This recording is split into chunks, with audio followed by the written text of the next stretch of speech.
Oke, baik, sahabat semua. Assalamualaikum warahmatullahi wabarakatuh. Salam sejahtera, salam sehat semuanya, dimanapun sahabat berada saat ini di seluruh wilayah Indonesia, mulai dari Sabang sampai Merauke. Kita tahu Jawa Bali saat ini masih PPKM level 4. Yang tertinggi itu berapa ya? Saya nggak tahu ya. Saya ini diajari begini-begini. Saya agak sedikit gaptek atau kadang-kadang misinformation. Level 4 itu tertinggi atau terendah? Saya kurang tahu, tetapi yang jelas level 4 itu mall belum dibuka kalau nggak salah, dan masih sama seperti yang selama 2 minggu atau 3 minggu terakhir kita mendapatkan di Jawa Bali. Jadi sahabat semua, kita tahu PPKM level 4 ini akan sampai tanggal 2 Agustus, dan hari ini informasinya yang terpapar sampai 45.000, naik lagi, kemarin 28 ribuan, sekarang balik lagi ke 45 ribuan yang terpapar, dan ini sungguh sangat berat. Kalau hal ini terjadi, ini feeling saya aja ya, feeling saya sekali lagi, ini bukan sesuatu analisa atau dari data. Feeling saya kalau sampai tanggal 2 Agustus tidak juga turun, masih 30.000 sampai 40.000 yang terpapar, maka tujuannya sahabat semua ya, kita belum berbicara yang lain dulu, kita biar memahami kondisi saat ini. Jadi niat pemerintah mengadakan PPKM yang saya sampai sekarang lupa artinya apa gitu, mohon maaf, ngapunten pisan, ngapunten. Jadi yang jelas adalah kita waktu awal-awal Juli itu kita terpapar 30.000, 40.000, 50.000. Kemudian pemerintah berharap kalau itu turun sampai di bawah 10.000 yang terpapar per hari, maka itu adalah masa PPKM dilepas dan kita kembali berkehidupan sosial seperti biasa, normal gitu ya. Dan ternyata setelah kemarin PPKM itu gagal membawa ke angka 10.000, kemudian diperpanjang lagi, dan sekarang diperpanjang lagi setelah sampai tanggal 25, 26 diperpanjang lagi, sekarang diperpanjang lagi sampai 2 Agustus. Nah, yang diharapkan adalah dengan PPKM itu adalah pergerakan manusia, human movement adalah di bawah 50%. Tapi kalau bisa 70%. Tapi apa daya, faktanya hanya 15%, alias yang 80-an persen masih bergerak seperti biasa. Karena itu tidak ada perubahan yang signifikan, walaupun cukup ketat di sana sini membatasi, tetapi agaknya perut lapar dan kebingungan akan rekening di bank dan kantong menipis itu membuat logika beberapa sahabat kita yang 80% ini nggak bisa diam gitu ya, sangat bisa dimengerti. Dan pemerintah berat sekali kalau masih 15% yang berada di rumah, kemudian dicoba perpanjang lagi, dan faktanya hanya 20%-an yang berada di rumah, alias yang 80%-an masih keluyuran keluar, walaupun makanan, bisnis sudah tidak banyak dibuka lagi. Dan masukan dari beberapa teman yang dulu pada saat di rumah dia pakai Gojek, pakai GoFood, pakai pesan-pesanan online, food online, ternyata rekening bulanannya meledak. Tidak bisa juga dia belanja tiap hari pakai food online, dan ini membuat mereka mengurangi belanja online. Dan yang terjadi adalah banyak pengusaha yang pivot dari manual pindah ke digital, juga tidak dapat penjualan yang baik. Akhirnya banyak orang sekarang masak makanan di rumah. Jadi pebisnis yang tadinya pivot sebentar ternyata tidak survive juga. Itu adalah fakta-fakta yang terjadi. Jadi saya rangkum bahwa yang diharapkan adalah 50% orang berada di rumah, faktanya hanya 15%. Sampai 2 kali perpanjangan PPKM, tidak turun juga sampai di bawah 10.000, masih 40.000 yang terpapar per hari, 45.000 hari ini. Dan kalau begini terus sampai tanggal 2 Agustus, maka kemungkinan besar PPKM ini akan diperpanjang, baik itu di level 4 atau level 3. Cabenya mungkin pedesannya agak berkurang, tetapi kita harus melihat fakta. Sebentar lagi 17 Agustus gitu ya.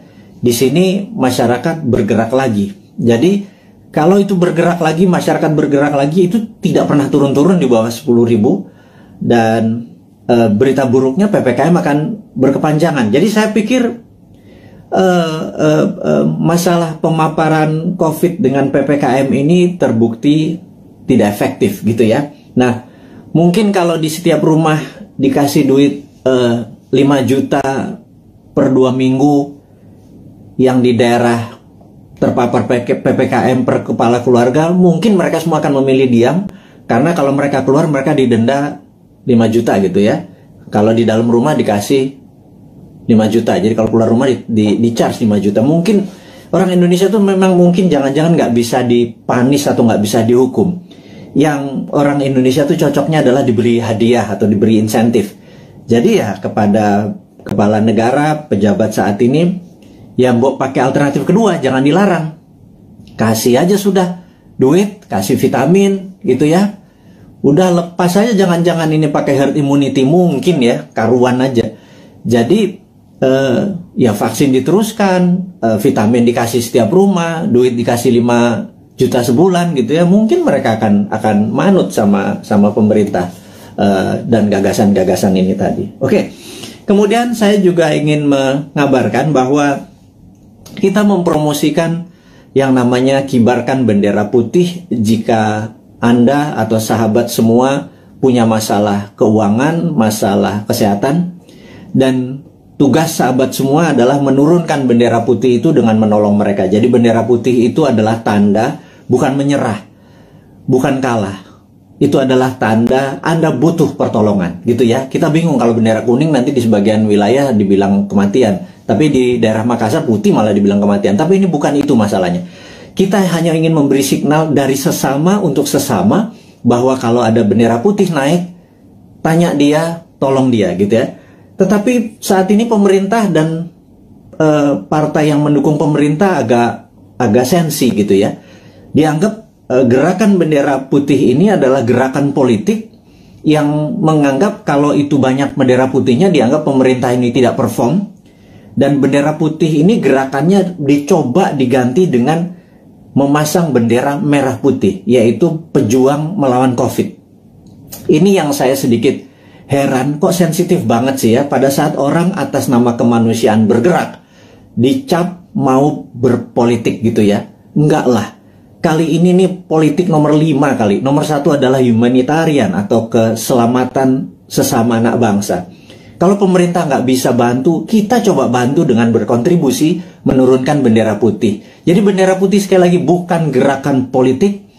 Dan kalau Anda, wahai pejabat, sekarang memutuskan untuk memasang bendera merah putih sebagai bentuk perjuangan terhadap COVID, kita dukung juga gitu ya. Bendera merah putih kita naikkan. Tapi kalau teman kita lapar, kodenya apa? Kalau ditaiknya bendera merah putih kan perjuangan gitu ya.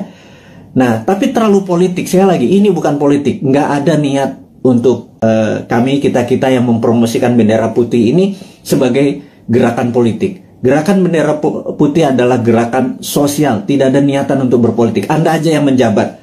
Toh 2024 Anda juga selesai semua jabatannya ya. Dan saya titip ya, tolong utangnya jangan banyak-banyak, karena kami repot bayarin utang Anda gitu ya. Sekali lagi, kami nggak akan cawe-cawe kok sama Anda ya, tapi pasti kami suruh bayar gitu ya. Dan Anda ya mbok jangan nambah lagi utangnya gitu ya. Berat loh, hampir 6.500 triliun utangnya saat ini, dan pilihannya Ibu itu juga masih ngutang lagi, nambah 500 triliun lagi. Itu kalau hampir berapa ya kalau nanti di akhir masa jabatan, hampir 10.000 triliun. Itu kalau bunganya 5% setahun itu 500 miliar, hanya 500 triliun hanya untuk bayar bunganya. Kasihan Pak, kita nih Pak, New Mind ini Pak, nyaurin utang gitu ya. Anda dapat nama sama pestanya, kita yang nyuci piring Pak. Ya kasihan dikit lah, kasihan dikit buat anak-anak New Mind yang nanti berkuasa ini ya Pak ya. Jadi wahai pejabat, sekarang Anda boleh lakukan apapun, tolong jangan nambah utang gitu ya. Pusing kita nanti bayarnya, anak cucu kita bayarnya. Dan tapi tenang, kalau New Mind berkuasa, Anda nggak diganggu kok. Nggak ada masalah legal, nggak masalah buzzer menyerang Anda. Enggak lah. Anda aja yang pakai buzzer itu untuk membunuh karakter orang-orang yang tidak setuju. Silahkan Anda aja. Kita tidak akan balas. Itu bedanya. Kita akan mikul dhuwur mendem jero. Kita mendem rasa kita kita akan kelarkan ini. Tidak ada dendam di antara kita. Bahkan Anda ngutang, monggo, tapi jangan banyak-banyak, karena kita akan nyaur. Tenang ya, saya nggak yakin Anda bisa nyaur atau membayar utang tersebut, tapi New Mind bisa. Jadi sekali lagi, pesan kepada pejabat, Anda masih punya 3 tahun. Bendera putih bukan gerakan politik, bendera merah putih Anda adalah gerakan politik. Anda mau berjuang melawan COVID, kita juga berjuang melawan COVID, kita mau membantu sama, itu adalah gerakan kita. Anda nggak dukung, nggak apa-apa. Anda mau menjalankan 3 tahun lagi, monggo, silahkan, kami nggak cawe-cawe. Tapi pesan satu aja, jangan nambah ngutang ya, gitu, karena repot kalau ngutang diperpanjang. Karena pasti kami yang nyaur, kami yang ini. Anda sekarang silahkan terus kedua, Anda boleh menggunakan buzzer, silahkan membunuh siapapun yang Anda mau oposisi, Anda mau eksekusi dengan buzzer Anda, silahkan.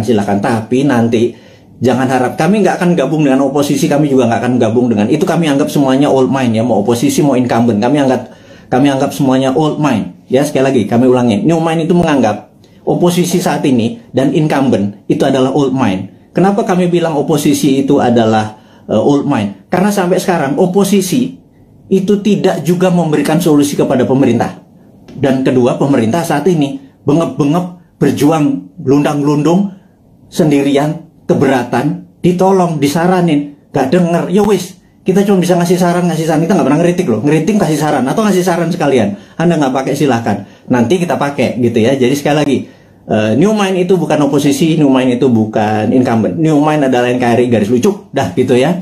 Jadi pesan kami sekali lagi kepada pejabat, jangan pernah ngutang gedean karena kasihan New Mind. Tapi kalau Anda bisanya ngutang, ya monggo, yang penting hidup ini NKRI masih tetap nyambung. Tapi kita akan semangat terus melunasi utang Anda. Satu, yang kedua adalah kita tidak akan cawe-cawe. Kita nanti tidak akan punya buzzer, gitu ya. Kita akan menggunakan semuanya baik, semuanya terbuka, semuanya pakai tepos seliro. Kalaupun saya nggak ngerti ya, saya mungkin nanti atau teman-teman akan sowan kepada senior-senior itu, gitu ya. Gimana ngurusnya waktu itu? Tapi yang New Mind tetap kita akan humble, rendah hati, dan tidak punya dendam ya. Itu kita berita yang di awal dialog malam ini, di malam Selasa di tanggal 27 Juli, di mana saat ini Santara alhamdulillah baru berusia 3 tahun, dan kami menyatakan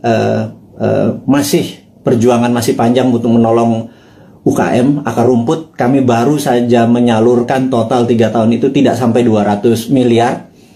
Kami membutuhkan UKM yang masih membutuhkan dana, karena sekali lagi kami melihat bahwa UKM lah bisnis yang survive di masa krisis, yang tetap eksis di masa krisis adalah UKM. Terbukti tahun 98 UKM yang survive. Tahun 2008 sewaktu subprime mortgage menimpa dunia, UKM-nya survive.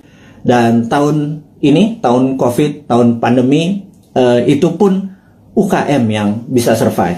Dan kita tahu UKM saat ini dianaktirikan oleh old mind, karena kita tidak bisa minjam kredit kita dibatasi, hanya daerah-daerah tertentu, harus punya jaminan dan lain sebagainya. Kalau sahabat punya masalah keuangan dan perlu pendanaan, Anda mau scale up, Anda mau meningkatkan penjualan, mau menambah cabang, apapun itu, yuk UKM datang. Kami, Anda mendaftar hari ini 10.000 UKM pun Santara bisa menelan dan membantu itu semua.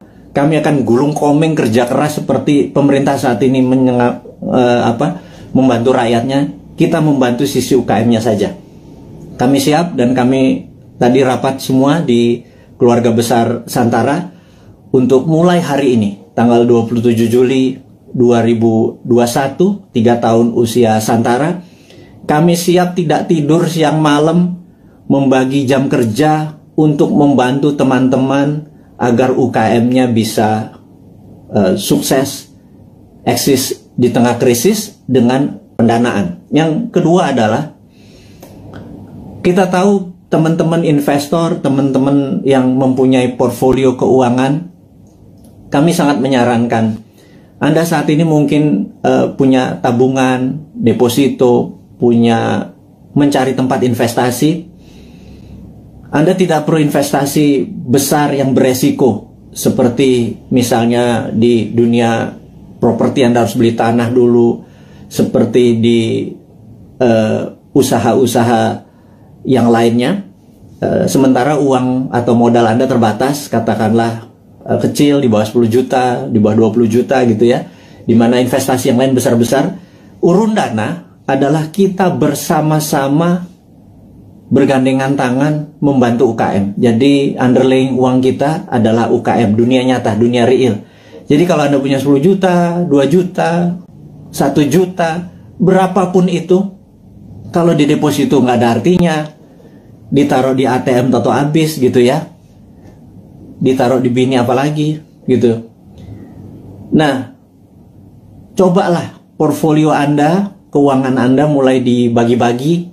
Jadi misalnya letakkan sedikit di UKM Santara. Anda bisa pilih, sebentar lagi listing-listing di Santara itu akan bertaburan. Pilih, Anda pilih sendiri. Di dalam investasi, Santara hanya penghulu. Santara tidak membuat menyarankan ini yang baik, ini yang buruk. Anda sebagai investor lah yang berhak memilih pasangan Anda.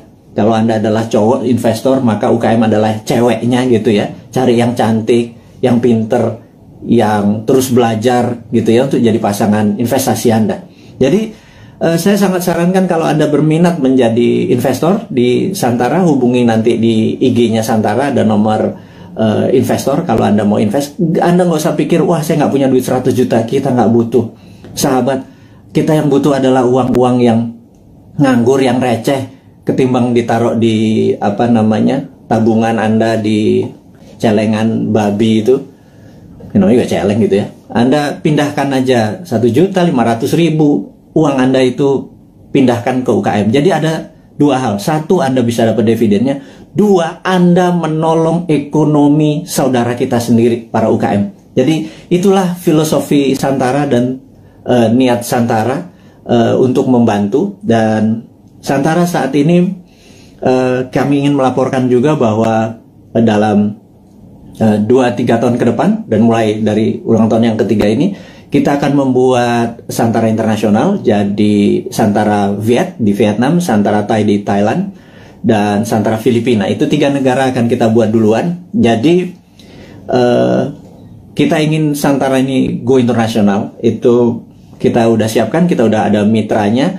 Jadi bukan hanya Gojek bisa di Vietnam, Santara pun bisa. Karena Santara punya keunikan, ini adalah equity crowdfunding pertama di Indonesia dan terbesar. Dan kita bercita-cita ingin menjadi yang terbesar di ASEAN atau di regional. Dan ini hanya membuktikan bahwa Indonesia bukan jago kandang. Indonesia di bawah New Mind itu ekspor kita. Buktinya Santara, karena di Vietnam, di Thailand, dan di Filipina tidak ada. Jadi kita go global, company kita dari sana ya dong untuk dong ya. Jadi Vietnam untuk Vietnam, Thailand untuk Thailand. Dia hanya pakai softwarenya kita. Dan mereka sangat antusias sekali. Nah, bayangkan kalau nanti ada 10.000 perusahaan Vietnam listing di Vietnam, tapi di Indonesia cuma 1.000. Yang ada masalah adalah orang Indonesianya. Orang Indonesia akan mikir kali ya. Banyakan mikir, banyakan analisa, kepinteran kali ya, jangan-jangan. Karena itulah saya pikir ke depan, mbok kurangi mikir gitu ya. Berprasangka baik, banyak baca, terus banyak berdiskusi yang sehat. Jangan ngikuti buzzer nggak buat kita pinter gitu ya. Buzzer buat kita hanya jadi kuda-kuda terus, curiga terus gitu. Jadi sahabat semua, kita lanjut lagi. Santara Go Internasional ini dikawal oleh seorang profesional yang khusus untuk melaksanakan di bidang internasional ini. Dan kami serius sekali untuk membuat Santara menjadi perusahaan regional gitu ya. Kemudian ada lagi yang menarik. Santara adalah satu-satunya yang maaf agak meler ini. Jadi Santara satu-satunya saat ini yang siap dengan secondary. Secondary itu begini.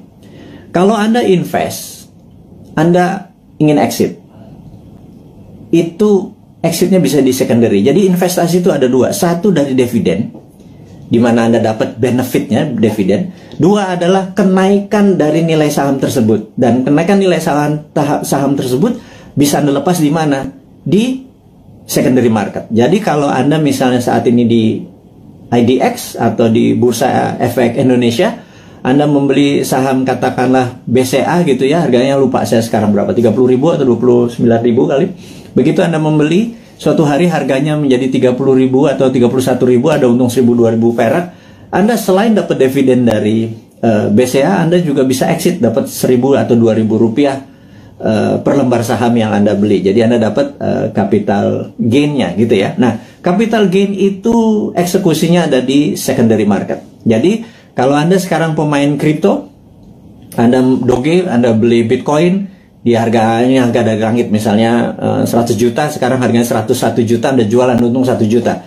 Itu namanya secondary market. Anda melepas secondary market. Nah, sebentar lagi Santara akan meluncurkan secondary market. Izin kita dari OJK sudah lengkap. Jadi bisa dibayangkan, saat ini ada 1 juta sahabat kita yang bermain di kripto gitu ya, uangnya tentunya saham-saham internasional,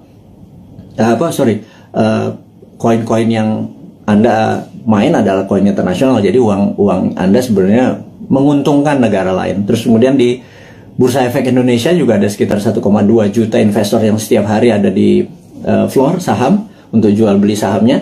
Dan kita berharap sewaktu Santara secondary-nya dibuka, itu adalah teman-teman yang portfolio keuangannya tadi bermain mengharapkan capital gain, Anda bisa menolong UKM karena yang Anda beli adalah saham UKM. Benar-benar ada sektor realnya, yaitu membantu sahabat UKM di Indonesia. Dan apa yang terjadi kalau di Vietnam, Thailand, dan Filipina kita bisa bersama-sama, ini terlalu mulus kalau kita bilang sekarang ya. Anggap 3-4 tahun lagi lah sampai 2026, 2027. Itu kita akan menjadi the biggest bursa UKM di dunia. Dan ini akan membuktikan bahwa Indonesia sekali lagi bukan jago kandang. Indonesia memang layak 2045 menjadi superpower country. Sekali lagi, Indonesia tahun 2045 layak menjadi superpower country. Sayangnya saat ini ya, sudah 20 tahun kita dipimpin oleh 3 kepala negara, kita belum juga per hari ini menjadi negara superpower. Ya, saya sengaja membuat kata-kata ini untuk semua berpikir, bukan mengkritik, bukan ngeledek, bukan nyinyir, tetapi sebuah realita. 3 tahun kita dengan Ibu Mega, kemudian 10 tahun kita dengan Pak SBY, kemudian ditambah saat ini Pak Jokowi 7 tahun. Jadi total 20 tahun.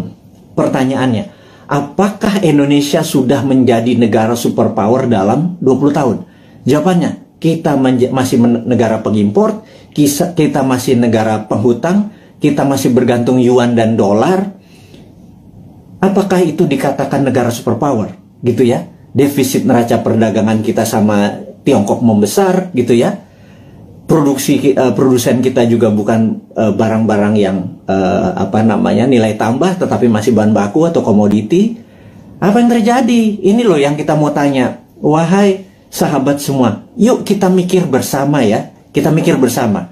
20 tahun kita sudah dipimpin oleh pemimpin besar. Ibu Mega adalah pemimpin wanita yang powerful. Pak SBY gitu ya, juga sangat powerful. 10 tahun dia memimpin. Kemudian Pak Jokowi juga sangat powerful, sudah 7 tahun dan masih 3 tahun lagi.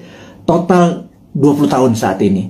Pertanyaannya kita, apakah sudah jadi negara superpower? GDP per kapita waktu Bu Mega itu adalah 1.700. Kemudian sama Pak SBY dibikin sekitar 3.700. Kemudian saat ini Pak Jokowi naik 15% lah. 7 tahun naik 15%, jadi sekitar 4.000-an gitu ya.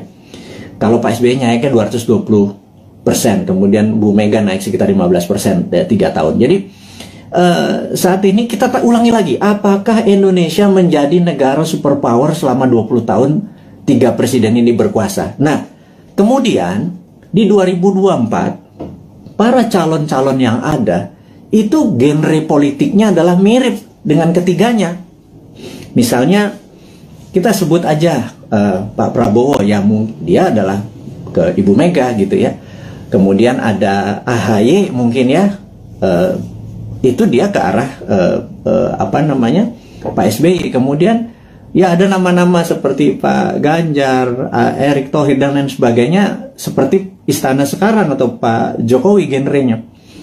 Apakah dengan mereka menjadi presiden 2024 sekarang yang ada di etalase politik sekarang ini, apakah selama 20 tahun ke depan akan membuat Indonesia menjadi negara superpower? Tanya deh, gitu ya. Anda kan ngefans tuh ya sama Pak Ridwan Kamil, ngefans sama Pak Ganjar. Nggak salah ngefans sama mereka. Saya juga ngefans loh, teman saya semua gitu ya.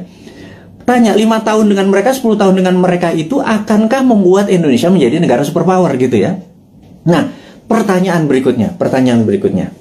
Emang ada negara dalam 20 tahun menjadi negara superpower gitu ya? Itu kan, ini Sontoloyo ngomong doang lu si Bosman ini, emang ada negara dalam 20 tahun menjadi negara superpower? Oke.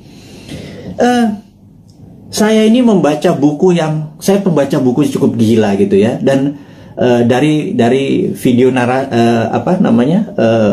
IG live terakhir dan hingga saat ini saya lagi membaca buku Deng Xiaoping the Transformation of China dari Ezra Vogel. Bukunya 700 halaman, saya baru baca 500 halaman. Very powerful sekali Deng Xiaoping ini. Dan ini yang saya mau ceritakan, apakah dalam 20 tahun emang ada negara menjadi superpower? Oke, jawabannya adalah begini. Sahabat semua, di tahun 1918 Perang Dunia Pertama berakhir. Dan disitulah Jerman kalah perang. Jerman harus menanggung hutang atau biaya Perang Dunia Pertama yang rusak tadi ke negara pemenang perang. Jadi sudah Jermannya miskin, Jermannya harus membayar kerusakan yang dia buat. Jadi Jerman kalahnya 2. Udah rata tanah di Jermannya, Jerman harus bayar utang. 1918. Kemudian 1933 Jerman menyerang Polandia. 36, 39 masuklah Perang Dunia Kedua gitu ya, sampai tahun 45. Udah, kita sederhanakan aja. Dari 1918 sampai 1938 itu 20 tahun. Jerman menjadi negara superpower. Betul nggak? Dia bisa mengalahkan Eropa kok dalam 20 tahun dari negara miskin, dari nol. Pertanyaannya, apakah waktu Jerman selama 20 tahun itu untuk menjadi negara superpower, Jerman ngutang IMF? Jerman minjem yuan? Jerman pakai teknologinya Tiongkok? Mikir nggak tuh? Ada nggak sih yang mikir? Apakah Jerman dagang? Jual 10 modal 5. Untung 5 ditabung untuk membangun Jerman yang modern, membuat alat perang yang kencangnya bukan main, membuat kekuatan militer dan bangunan terbesar di Jerman hanya dalam 20 tahun. Saya ulangi lagi, pakai IMF, pakai ngutang, pakai yuan, enggak kan? Oke, mulai nemen ini Bosman ini kalimatnya, nyindir tapi ya biar logik lah. Pengagum-pengagum pejabat sekarang tuh biar mikir gitu lah. Bukan saya ngenyek gitu ya, saya cuma ngingetin. Karena nggak ada yang tahu tuh, nggak ada yang ngomong juga gitu ya. Apa karena terlalu sibuk saat ini banyak cuan yang mereka harus bagi-bagi sehingga lupa belajar gitu ya. Ya wis, Bosman aja yang baca, Bosman yang belajar, saya kasih ke teman-teman semua gitu ya. Berikutnya adalah Jepang. 1945 Jepang rata tanah. Jepang rata tanah. Hiroshima Nagasaki itu rata tanah. Pusat perdagangan dia udah nggak produksi lagi. Kemudian 1964, 19 tahun, ada yang namanya Olimpiade Tokyo. Seperti sekarang ini, ada Olimpiade Tokyo. Anda harus nonton. Waduh, itu atletnya model semua itu. Ada Alika Smith, ada Robin dari Kanada, ada yang Jerman. Udahlah, Anda nonton dah. Jangan kebanyakan nonton acara sinetron di Indonesia, itu nggak ada pelajaran apa-apa itu. Sekarang udah sehat, kita semangat nonton Olimpiade yang saat ini ada di Tokyo gitu ya. Oke, balik lagi ke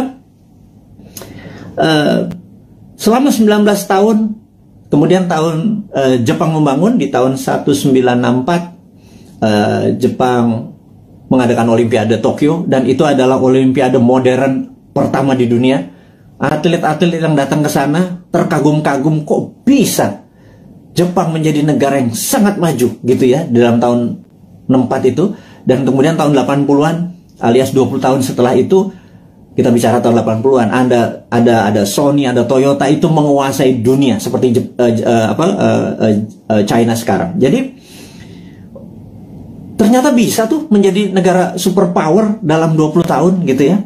Nah, kemudian tahun 79 Tiongkok jangan tanya, Tiongkok rata tanah. Mao Zedong itu merusak semuanya, membakar orang-orang pinter, buku dibakar. Sampai orang yang Mao Zedong tidak sukai berkuasa atau mendapat kesempatan memimpin yang namanya Deng Xiaoping. Deng Xiaoping ini dalam pidatonya sering mengucapkan kata-kata demokrasi, sangat menarik. Demokrasi ini bukan berarti hanya pemilihan langsung, tapi demokrasi ini adalah semua orang yang berprestasi itu boleh mendapat jabatan yang tertinggi. Jadi orang berprestasi bukan karena dia membantu pemenangan terus dijadikan komisaris, bukan ya, bukan seperti itu ya.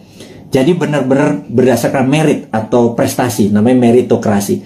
Nah, demokrasi ini adalah membebaskan semua orang yang berprestasi untuk menduduki jabatan penting. Nah, Deng Xiaoping memepet Ronald Reagan di tahun 80-an dan Amerika banyak membantu Deng Xiaoping yang mengatakan dia akan mengikuti apa yang negara demokrasi mau. Ini yang saya bilang dia main tiga kaki. Kemudian dia harus memilih. Dia berpihak ke Rusia, Soviet, atau ke Amerika. Dia main dua kaki. Ke Soviet sesama komunis, ke Amerika pura-pura ikut demokrasi. Di tahun 1989, Deng Xiaoping menghadapi sebuah dilema yang besar di mana demokrasinya meminta banyak korban, dan disitulah ada dua pilihan: soft power ikut demokrasi atau hard power China mulai berdiri sendiri. Akhirnya Deng memilih pilihan kedua. Disikat 10.000 mahasiswa di Tiananmen Square, dan disitulah muncul Tiananmen Papers. Jadi efeknya adalah seluruh investor keluar dari Tiongkok pada saat itu. China alone, China sendirian. Di tahun 89, para petinggi PKC, Partai Komunis Cina, memutuskan fuck IMF. Nah, kalimat gue ngomong gini nggak apa-apa ya. Kemudian dia mengatakan waktu ada Tiananmen, Gorbachev itu ada di Tiongkok. Deng Xiaoping di bukunya bilang Gorbachev goblok katanya gitu. Nah, akhirnya benar, perestroika dan glasnost-nya Gorbachev merubuhkan Uni Soviet gitu ya. Sementara Deng Xiaoping dengan protokol Tiananmen-nya membuat China 89 ya, sendirian, semua ditinggalin sama perusahaan-perusahaan asing.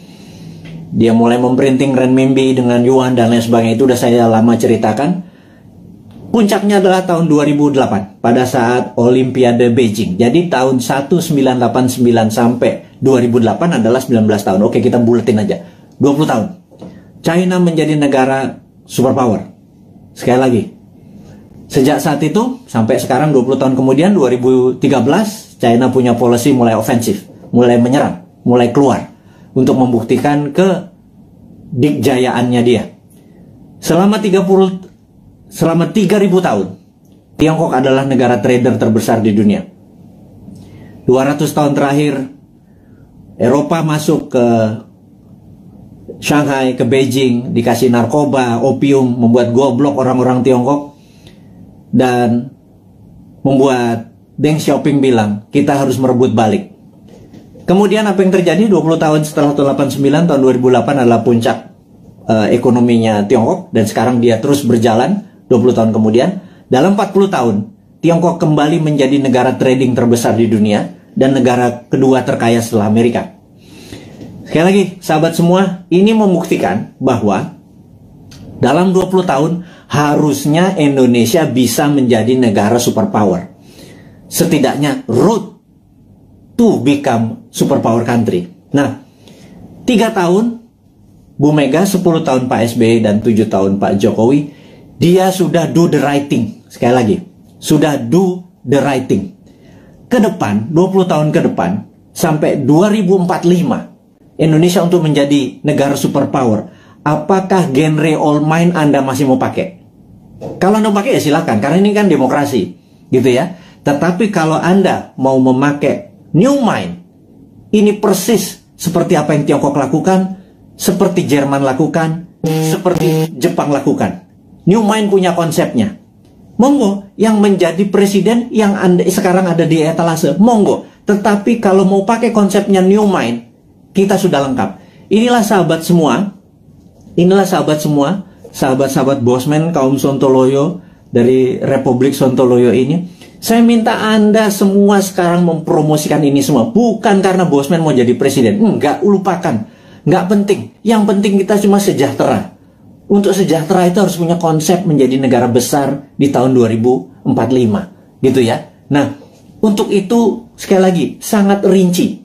Gimana caranya? Yaitu contohnya adalah kita tahu UKM saat ini 97% angkatan kerja itu adanya di UKM. Saya ulangi lagi. 97% angkatan kerja itu ada di UKM. Gara-gara pandemi, 9,7 juta sahabat kita menganggur. Karena Pak, UKM yang terpukul. Berikutnya, UKM saat ini belum menjadikan karpet merah difasilitasi oleh pejabat negara. Karena kita belum bisa berdaulat UKM itu. Padahal ada lebih 50 juta UMKM ya, dari mikro, kecil, menengah, yang menghidupi 97% angkatan kerja. Jadi, kalau angkatan kerja ini mau mendapatkan lapangan kerja, bukan perusahaan besar yang dikasih pendanaannya, tetapi perusahaan UKM, gitu ya. Nah, Santara saat ini hadir untuk membuktikan bahwa konsep new mind itu berjalan.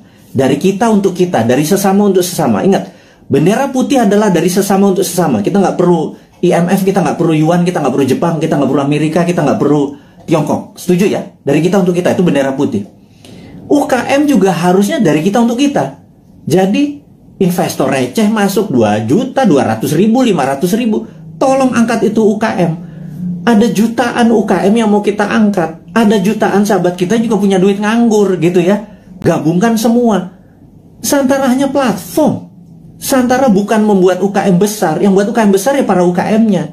Yang buat kaya adalah investor itu pilih UKM yang benar. UKM itu marginnya itu jauh lebih besar dari perusahaan-perusahaan besar. UKM itu untungnya bisa 30%, 40% gitu ya. Dan inilah yang saya harapkan teman-teman portfolio keuangan Anda. Sekali lagi, bagilah kalau Anda punya 10 juta, 9 juta Anda taruh dimanapun boleh. 10%-nya taruh deh di UKM. Anda membantu UKM, 10% membantu UKM. Kalau saat ini uang beredar adalah 6.000 triliun, 10%-nya masuk ke UKM atau 60 triliun. 60 triliun itu untuk menghidupi UKM itu adalah dari kita untuk kita. Itu kita negaranya berdikari. Nggak kita jadi ekspor, kita nggak ngutang gitu loh.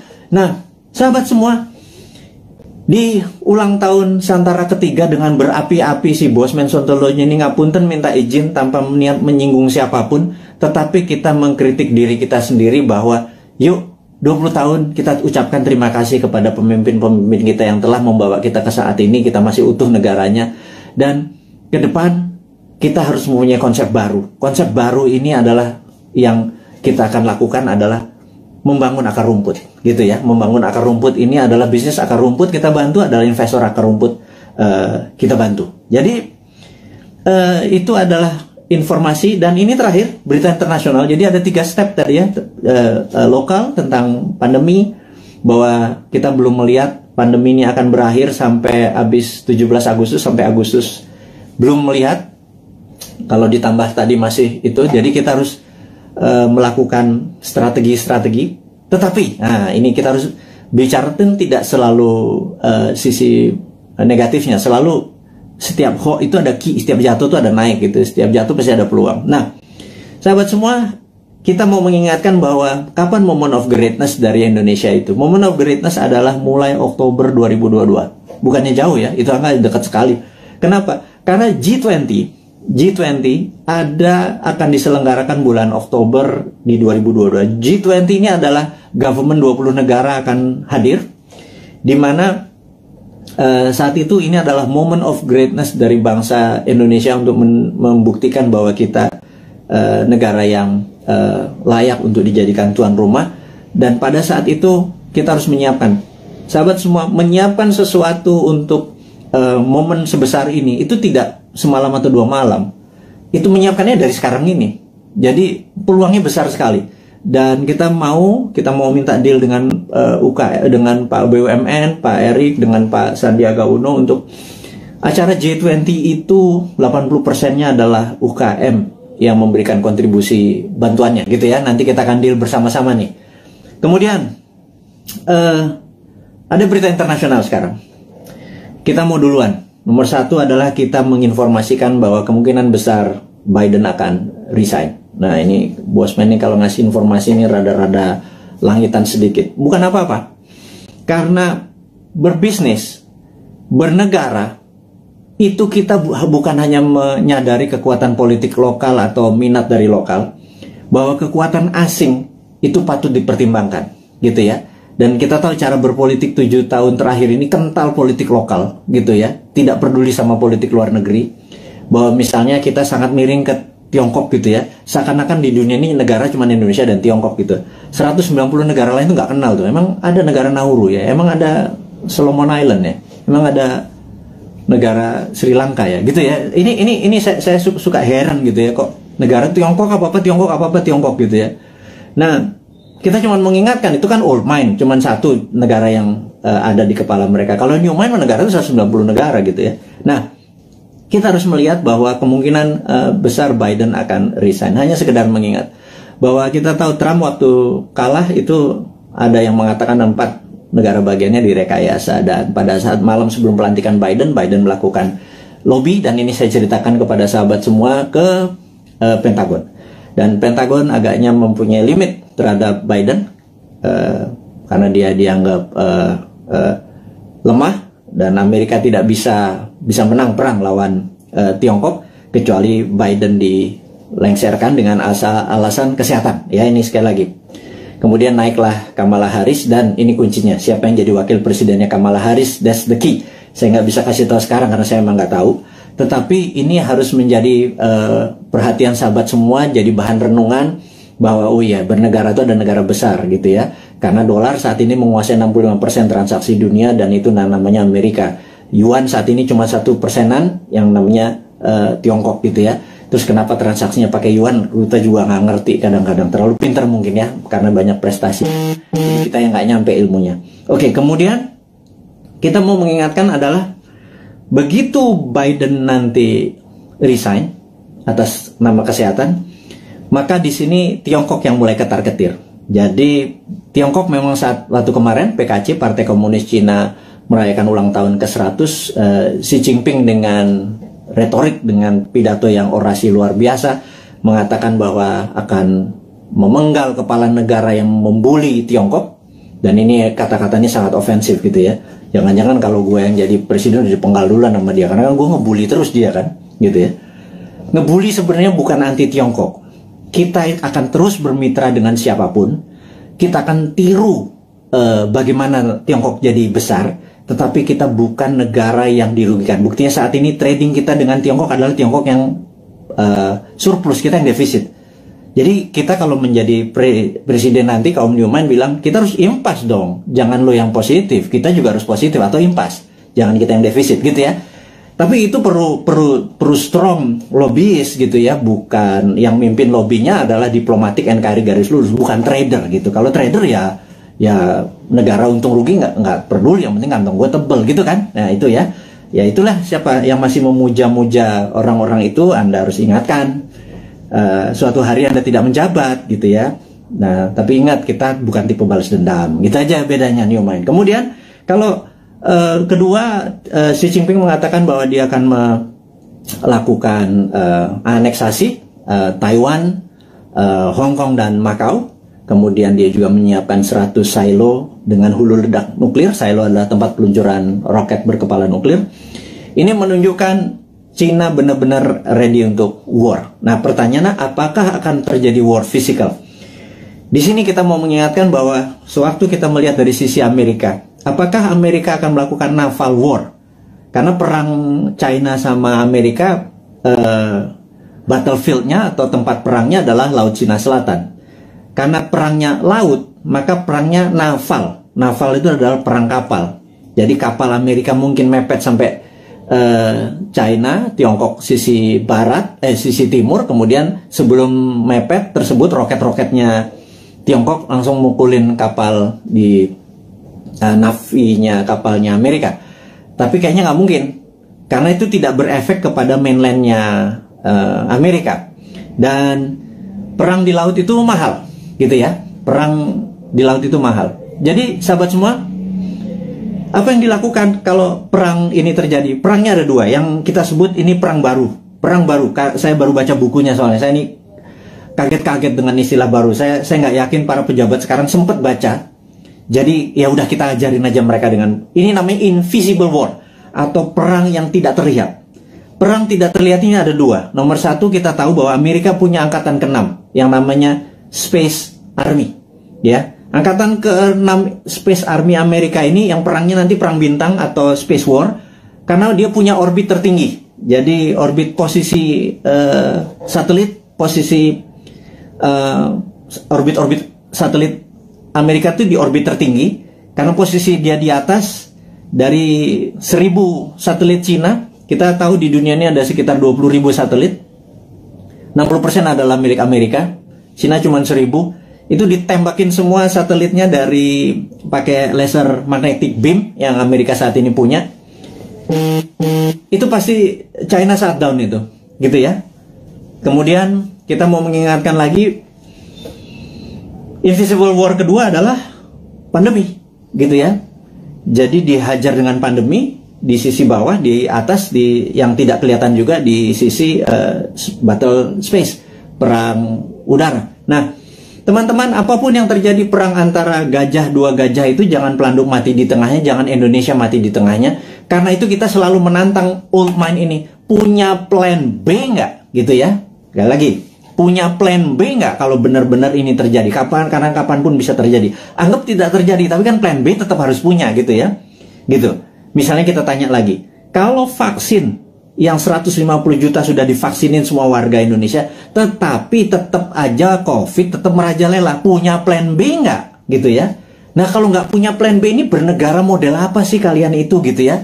Nggak ngerti geopolitik luar negeri, nggak ngerti pandemi, bahwa itu adalah war tool, strateginya adalah gagap, gitu ya. Kita sekali lagi, ini bukan mengkritik, ini mengingatkan bahwa kesadaran bernegara dari kaum New Mind itu tinggi. Kita ini patriotis semua nih, kaum New Mind ini. Kita nggak pernah menyalahkan tanpa solusi, gitu. Kita ngeritik barusan aja, nyinyir sedikit, tetap ngasih solusi, gitu ya. Nomor satu, solusinya apa? Itu kita kasih berita internasional bahwa Biden mungkin resign, China sama Amerika mungkin eskalasi perangnya akan tinggi. Kemungkinan perangnya adalah invisible war, yang satu pakai space orbit tertinggi, dan kemudian pakai COVID atau pandemi, gitu ya. Kemudian perang ini dengan COVID ini akan panjang, gitu. Pertanyaan berikutnya adalah, setelah pandemi ini masih ada perang nggak? Karena saat ini masuk perang dunia ketiga sesungguhnya. Perang dunia ketiga itu ada common enemy, ada musuh bersama. Kalau dulu Jerman di perang dunia pertama, cuma ada Jerman dan Jepang di perang dunia kedua. Common enemy kita atau musuh bersama kita saat ini adalah pandemi. Seluruh dunia kena pandemi. Jadi kita ini harusnya udah masuk kategori war. Dan invisible war tentunya. Musuh kita tak terlihat. Ini kita harus gandengan tangan sesama apa namanya, human atau homo sapien ini, sesama makhluk yang namanya manusia ini, gitu ya. Jangan lagi bilang membeda-bedakan agama, ras, suku, dan lain sebagainya negara. Jadi untuk perang lawan pandemi ini kita benar-benar satu saudara semuanya. Nah, yang harus diingatkan lagi adalah, setelah pandemi ini kemungkinan besar, dan kita udah ngomong tahun lalu, kemungkinan besar ada yang namanya climate war atau perang cuaca. HAARP atau HARP saat ini sudah mulai saling tembak. Dan dulu selama 10 tahun biasanya di Alaska antara Rusia sama Amerika. Nah, HARP ini, Amerika pernah nembakin HARP ini membuat kelangkaan gandum, sehingga gandum di Timur Tengah kurang karena tidak bisa disuplai oleh Rusia. Rusia dikerjain, waktu itu kering kepanjangan. Kelaparannya di Timur Tengah membuat peristiwa Mesir terjadi, gitu ya. Ini semua ada relasinya dan sudah berhasil merubah. Jadi climate war ini akan membuat kelangkaan pangan. Nah, itu dunia ya, bukan Indonesia saja. Indonesia ini punya kelebihan, yaitu punya 2 musim. Musim hujan, lupa gua. Musim durian juga masuk harusnya ya. Musim kawin segala macam, lupa gua. Jadi bukan musim hujan dengan musim kemarau saja. Indonesia ini 90% wilayah yang mengandung air, H2O maksudnya. Kemudian alamnya ada vulkanik, tektonik, dengan setiap saat Allah memberikan, alam memberikan pupuknya. Kemudian kita juga memiliki laut yang menghasilkan ikan. Kita ini komplit sehingga Indonesia bisa menjadi, seharusnya kalau di bawah New Mind nanti, Indonesia menjadi the biggest food country. Kita akan banyak membangun food estate. Itu adalah solusi. Dimana pada saat selesai pandemic war, perang ini, kita akan menghadapi perang cuaca atau climate war, dan kita harusnya menjadi rule the world dengan cara itu. Jadi 2045 Indonesia benar-benar menjadi negara superpower gitu ya. Itu kita kasih bocoran-bocoran seperti ini terus untuk mengingatkan bahwa udahlah 20 tahun ke depan bisa Indonesia menjadi superpower, tetapi tidak bisa dengan cara old mind, dengan cara new mind. Ini loh konsepnya new mind. Kita berikan papersnya, kita berikan konsepnya, kita berikan orang-orangnya juga. Kalau Anda nggak, ini kita sepaket kok. Kita sering diskusi, kita banyak, ada sekitar 50-an sahabat-sahabat Bosman, berapa profesor segala macam. Terus saya bukan sendirian. Mana mungkin sih saya bisa buat video setiap hari segitu banyak, dan ilmunya adalah ilmu terupdate. Itu kalau nggak dengan profesor-profesor yang berada di sekeliling saya yang benar-benar mencintai tanah air ini dan benar-benar memahami geopolitik dan geostrategi. Itulah para kontributor yang terus membuat New Mind selama 3 tahun ke depan menjadi pintar. Yang saya harap sih sebenarnya saat ini kan masih 3 tahun, yang old mind minggir, sekitar 30 menteri minggir, menteri-menteri New Mind masuk gitu ya. Tapi ya benar-benar harus versinya New Mind. Nomor 1 misalnya BI kita bubarin di bawah, masuk di bawah Menteri Keuangan, jadi Dirjen Moneter gitu ya. Waduh, kalau kayak gitu mah waduh, kita printing money, kita kasih ke UKM produksi tentunya, bukan UKM non produksi, UKM produksi dulu supaya nggak terjadi inflasi. Inflasi adalah kalau uang beredar tidak sama dengan produksi. Jadi uang beredar harus sama dengan produksi. Berapapun uang dicetak selama produksinya sama, tidak ada inflasi. Kecuali ilmu lama ya, ilmu supaya kita ngutang terus dengan IMF itu nggak boleh printing money. Yaitu ilmunya old mind. Monggo silahkan, masih 3 tahun lagi. Atau mau sekarang mau dibantu sama kita boleh. Minggirlah 30 orang itu, atau minggir semua kabinetnya. Masuklah generasi New Mind ini. Nah kalau enggak ya udah kita nunggu 3 tahun lagi. Tapi sekarang selama 3 tahun kita minteri 200 juta saudara kita debat ilmunya New Mind dengan Old Mind. Kita debat, kita buka, dan sahabat semua, Anda adalah pahlawan-pahlawan. 4.600 ini orang yang mendengarkan Bosman saat ini. Anda adalah orang-orang yang luar biasa yang punya ilmu ini. Yang Anda saya yakin Anda berdebat dengan siapapun, Anda udah punya basic ilmunya yang luar biasa. Nah, terakhir saat ini informasinya sahabat semua, entah bagaimana di YouTube itu banyak sekali cerita tentang Satrio Piningit gitu ya.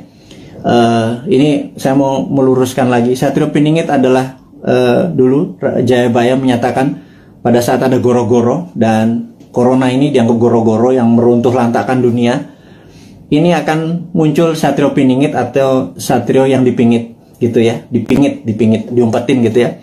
Dan ada yang mengatakan Bosman ini video-videonya dia keluar tapi orangnya nggak keluar. Ini jangan-jangan Satrio Piningit. Saya bilang ini kurang ajar ini. Saya bilang jangan pernah menyebut Satrio Piningit itu Bosman. Nggak ada urusan, sekali lagi. Saya nggak pengen disamakan karena niat saya bukan begitu gitu ya.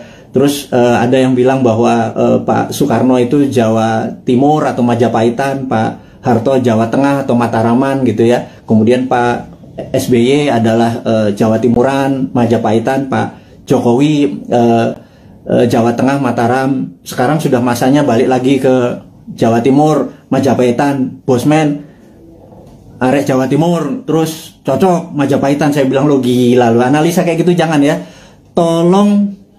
Tolong hal-hal seperti begini jangan diucapkan karena itu nggak penting gitu ya. Memang itu folklore atau cerita rakyat. Oktober 2022, yuk kita bareng-bareng membantu UKM.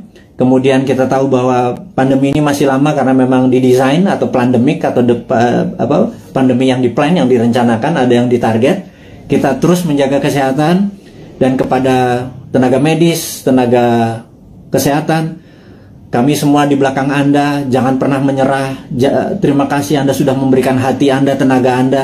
Saya dan kami cuma bisa mendoakan bahwa terbaik buat Anda, keselamatan buat keluarga Anda, terus menjaga kesehatan. Dan kepada sahabat semua di Indonesia dan dimanapun Anda berada, kaum NKRI garis lucu ini, teruslah mendoakan kita supaya menjadi yang terbaik, saling membantu sesama. Hairul kalam, saya ucapkan terima kasih. Wassalamualaikum warahmatullahi wabarakatuh.